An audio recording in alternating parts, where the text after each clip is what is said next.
How to delete items in Blox Fruits. Hey there, welcome back to our channel. So in Blox Fruits, you can't delete most items, but you can manage some to keep your inventory tidy. And here's how you can do that.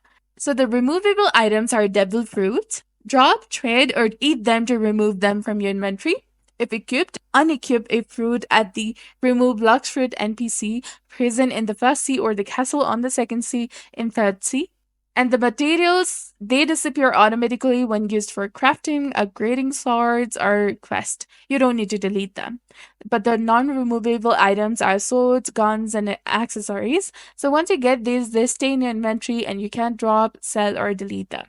As one player said, you can't get rid of swords or extra items. So you can just simply ignore them because they don't take up space and your inventory is unlimited.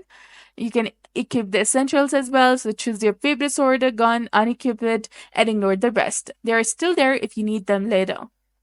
So even old materials might be needed for trades, quests, or sword upgrades. So that's it for this video. I hope you found it helpful. If you did, please like, share, and subscribe. Thanks for watching.